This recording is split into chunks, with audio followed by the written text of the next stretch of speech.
Bonjour, équipe 3, KR Mince. Je vais lire les règlements et vous pourrez commencer dès que je termine de parler. Le temps commence à être calculé dès que l'un de vous débute la présentation. La durée de la présentation doit se situer entre 13 et 15 minutes. Une pénalité de 1 point par tranche de 30 secondes manquantes vous sera imposée.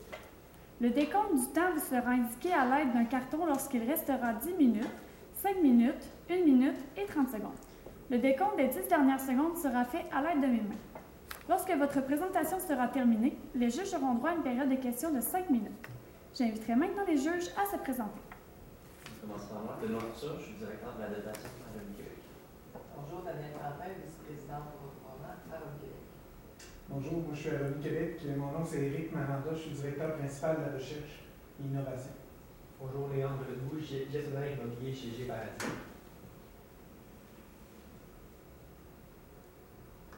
Donc, prêt, bonjour à vous. Merci d'avoir fait appel à HOT Consultant pour ce mandat. Nous sommes Louis-Henri, William Turcotte et Florence Ouellette. Donc, HOT, c'est les premières lettres de mon famille et ses originalités. Donc, on va commencer en se présentant un petit ordre du jour. Donc, on va commencer par analyser un petit peu le mandat qui nous a été confié.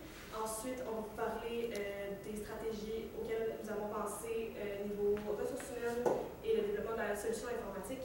Ensuite, on va vous parler de budget, on va vous faire une petite conclusion de fait. Donc, premièrement, pour le mandat, en gros, ce que vous nous avez demandé, il y a deux grands axes.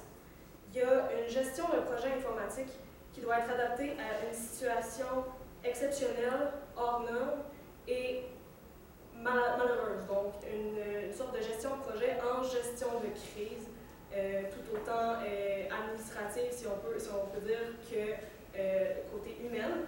Et aussi, vous nous avez parlé d'acquisition et de gestion de ressources humaines spécialisées, particulièrement dans un contexte de pénurie de main-d'œuvre. Pour ce qui est de la portée du mandat, elle est considérable. Donc, ça s'étend géographiquement à toute la MRC de Gaspésie de la Madeleine.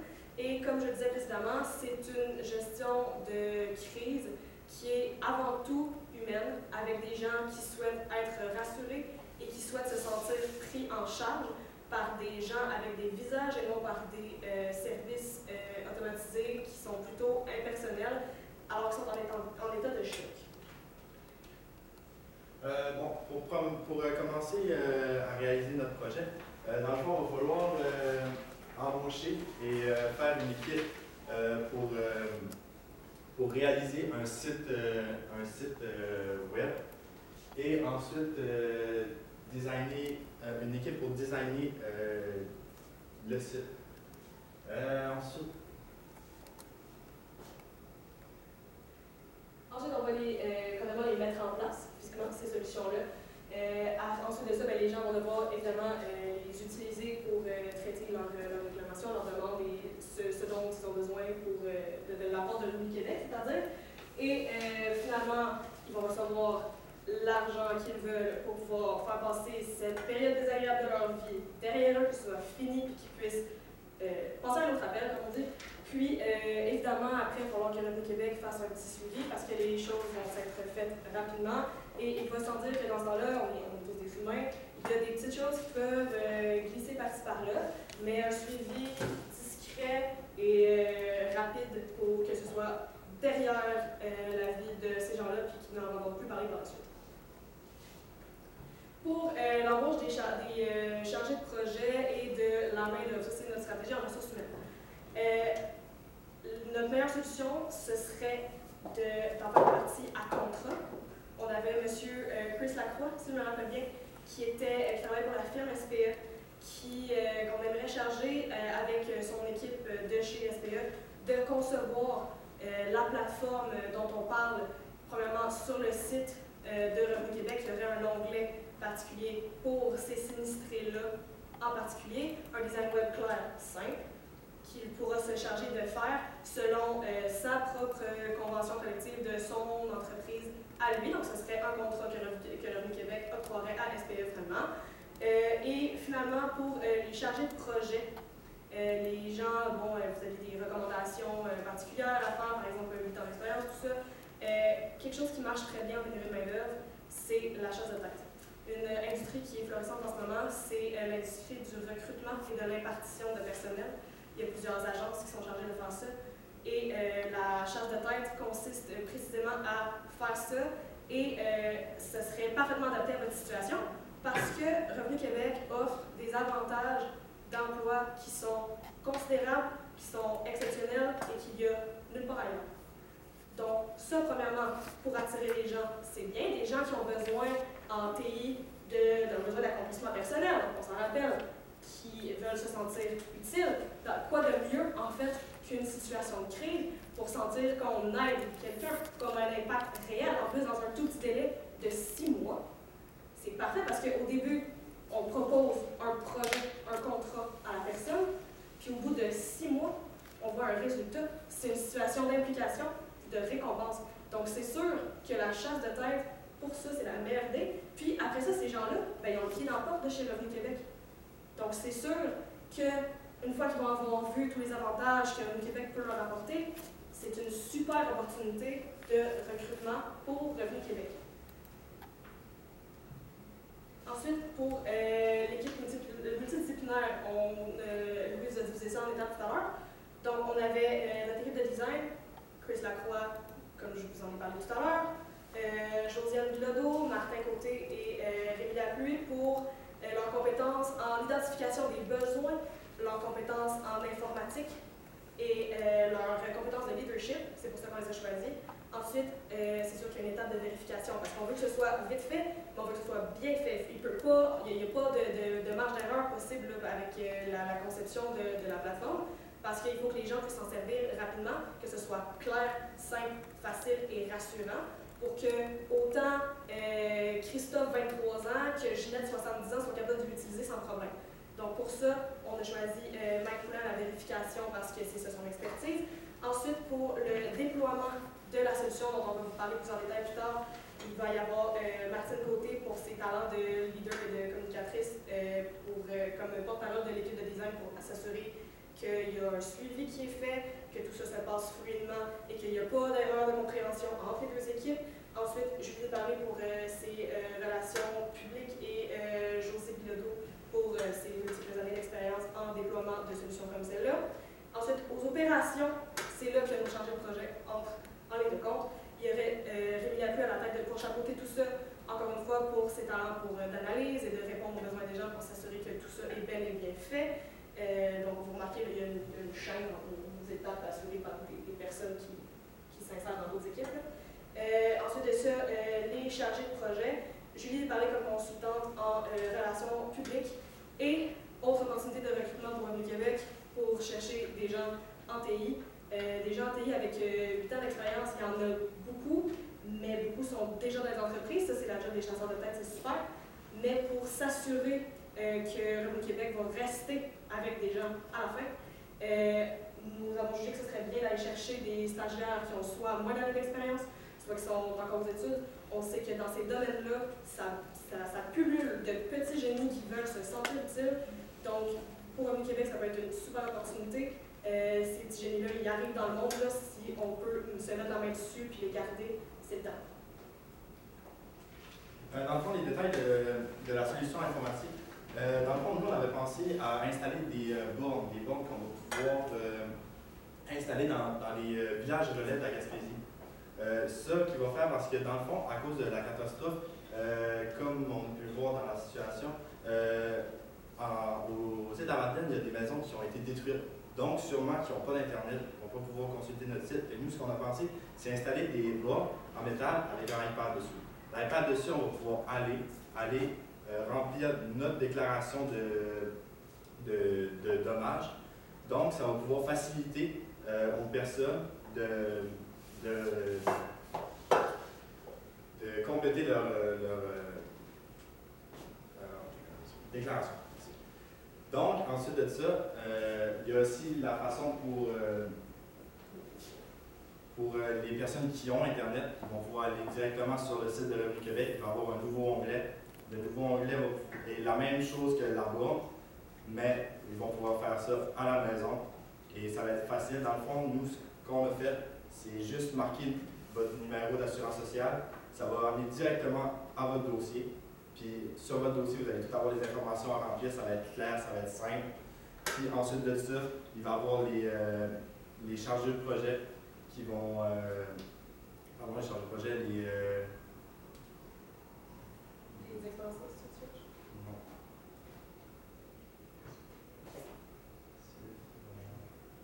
Bref, quelqu'un vont consulter leur déclaration et après ça, ils vont avoir un suivi clair et. Donc, pour ma part, je vais vous présenter l'échéancier. L'échéancier qui est malheureusement pas complet sur le PowerPoint, mais par contre, dans la présentation que je vais pouvoir vous faire, c'est un petit peu plus détaillé. On parle d'un échéancier, comme vous l'avez demandé dans le mandat, de 6 mois au maximum. On prévoit faire la création du site web ou de l'onglet dans le site de Revenu Québec en 2 semaines avec l'équipe de Florence, le prénom Chris. Merci beaucoup. Donc, on réserve 2 semaines à la création du site web. Donc, c'est 2 semaines où est-ce que les gens en Gaspésie et aux îles de la Madeleine vont savoir que Revenu Québec ont leur dossier en main, mais ne vont pas tout de suite avoir la chance de faire leur déclaration. Une fois ces 2 semaines complétées, il va y avoir 2 semaines d'installation des 15 bornes pour les sinistrés. Donc 12 en Gaspésie et 3 sur l'île de la Madeleine. Ça va être pendant 2 semaines l'installation des bornes, comme je disais, mais à partir de la fin de la création de l'onglet, et la publicité va être en marche et toutes les personnes qui font partie de cette municipalité-là vont pouvoir accéder et vont pouvoir commencer à faire leur déclaration. Le temps qui est alloué à eux pour faire les déclarations à Revenu du Québec, c'est 3 mois et demi. Donc, comme je l'ai écrit, on fait les déclarations 3 mois et demi. Une fois cet échéancier, parce que l'installation des bornes fait partie du 3 mois et demi. Donc, si on calcule le temps au final, on a 4 mois qui est affiché sur la ligne du temps sur le PowerPoint. Il reste 2 mois. 2 mois qui est alloué à la fin et seulement réservé à l'envoi du budget maximal que vous aviez réservé pour nous, que le gouvernement avait débloqué pour Revenu Québec, de 25 millions. Donc, on ne prévoit pas envoyer de chèques ou envoyer de l'argent directement aux familles ou aux entreprises sinistrées dans les 4 premiers mois parce que c'est le moment qui est réservé à l'envoi des réclamations à Revenu Québec. Donc, on utilise ce temps-là pour évaluer les déclarations qui sont prises en charge. Les experts en sinistre chez Revenu Québec et ceux qui sont engagés vont prendre ces déclarations-là en compte, analyser les résultats, font toutes les paperasses, si on veut. Et une fois les 4 mois terminés, à partir du jour 1 jusqu'à la fin du 4e mois, donc le 8 juin, date limite d'envoi de déclaration de sinistrés. À partir de cette journée-là, plus de déclarations sont envoyées. Donc, entre le 9 juin et le 9 août 2019, c'est l'envoi des chèques aux personnes qui sont sinistrées et qui a fait une déclaration auparavant. Donc, voici l'échéancier. Bon, donc pour le budget, nous, dans le fond, on avait le budget de 500 000. Dans le fond, on va développer le site Internet, donc 62 500 $. Les bornes, on met un 2 500 $ par borne, donc 37 500 $, pardon. Les chargés de projet, on met 141 000. Dans le fond, nous, on a pensé à 10 chargés de projet, donc 5, 8 ans d'expérience et plus, 5 stagiaires. Donc, 87 500 pour les 8 ans et plus et 43 750 pour les stagiaires. Ensuite, on a les experts en sinistre qui vont venir constater les dommages si c'est vraiment des bons, si c'est vraiment réel. Donc, on a estimé environ 145 600 pour eux. La publicité, c'est 5 du budget, donc 25 000 $. Et les chercheurs de tête, pour chercher des employés, 90 000 pour un grand total de 491 850. Donc, on a environ 8 000 de coussins. Maintenant, pour la conclusion, ce qu'on va vous présenter, on l'a appelé le SIDE, donc Service informatique d'aide aux sinistrés. En sinistre, c'est ça, exactement, pardon. Puis, le but de tout ça, finalement, c'est de faire de cette situation déplorable une situation qui va être gagnante pour tout le monde. Le cœur de cette problématique-là, c'est évidemment les sinistrés, les gens des îles de la Madeleine, la communauté, qu'on veut garder informée. C'est pour ça qu'on a fait un budget de publicité pour que Revenu Québec puisse être le plus transparent possible avec eux, pour les tenir informés de l'avancement de leur dossier, mais aussi de l'avancement de leur communauté, parce qu'on sait, dans ces régions-là, c'est des communautés qui sont tissées serrées, les gens vont être rassurés par leur propre dossier, de voir l'avancement, par avoir un chargé de projet dont ils connaissent le nom, très probablement, qui est attitré à leur dossier, qui leur fait un suivi à eux, mais aussi, ils vont connaître l'avancement des dossiers dans leur communauté. Ensuite de ça, évidemment, il y a Revenu Québec dans tout ça, qui va répondre aux besoins de ces gens-là rapidement et efficacement, qui va les rassurer. Donc, ça va donner un visage beaucoup plus humain à Revenu Québec. Et aussi, qui va permettre à Revenu Québec de s'attirer des employés qu'ils veulent avoir, qui vont soit arriver sur le marché du travail, sur le marché des technologies de l'information, mais aussi avec des gens qui ont plus d'expérience dans ces domaines-là, grâce aux avantages qu'ils offrent déjà, qui sont clairement une énorme force pour Revenu Québec. Donc, en somme, grâce à notre firme de consultance, vous adoptez notre solution. La présentation est maintenant terminée.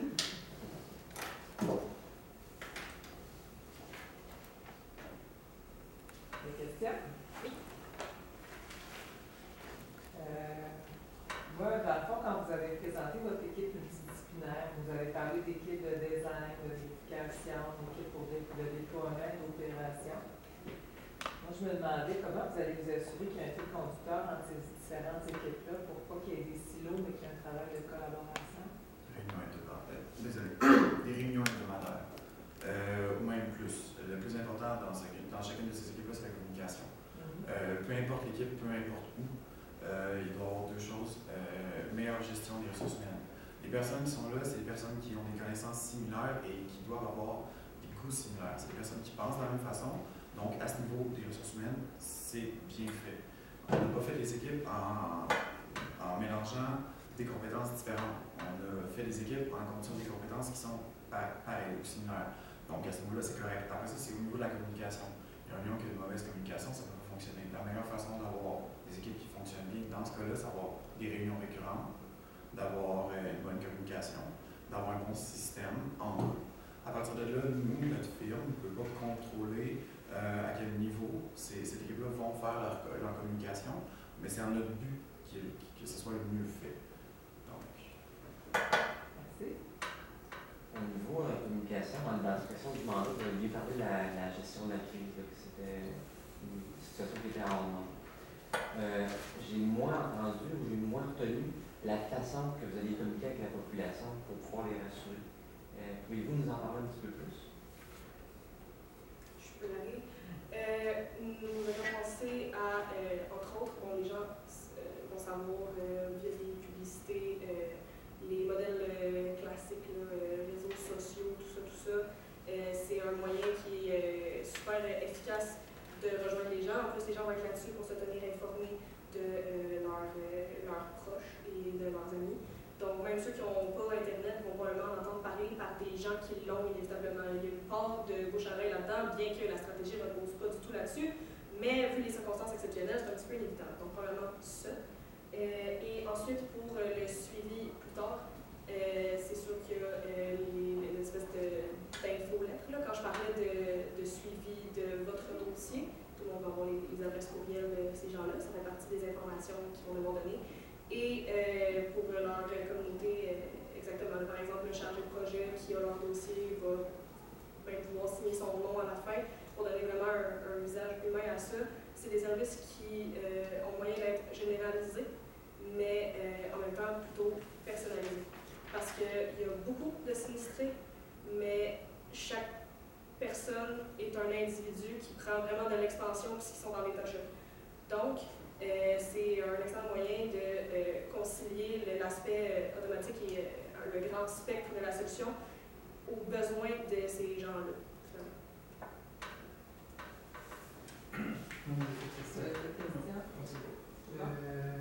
Vous parlez d'engager des gens avec de l'expérience, puis des stagiaires avec un peu moins d'expérience, des jeunes étudiants qui viennent de sortir de l'université.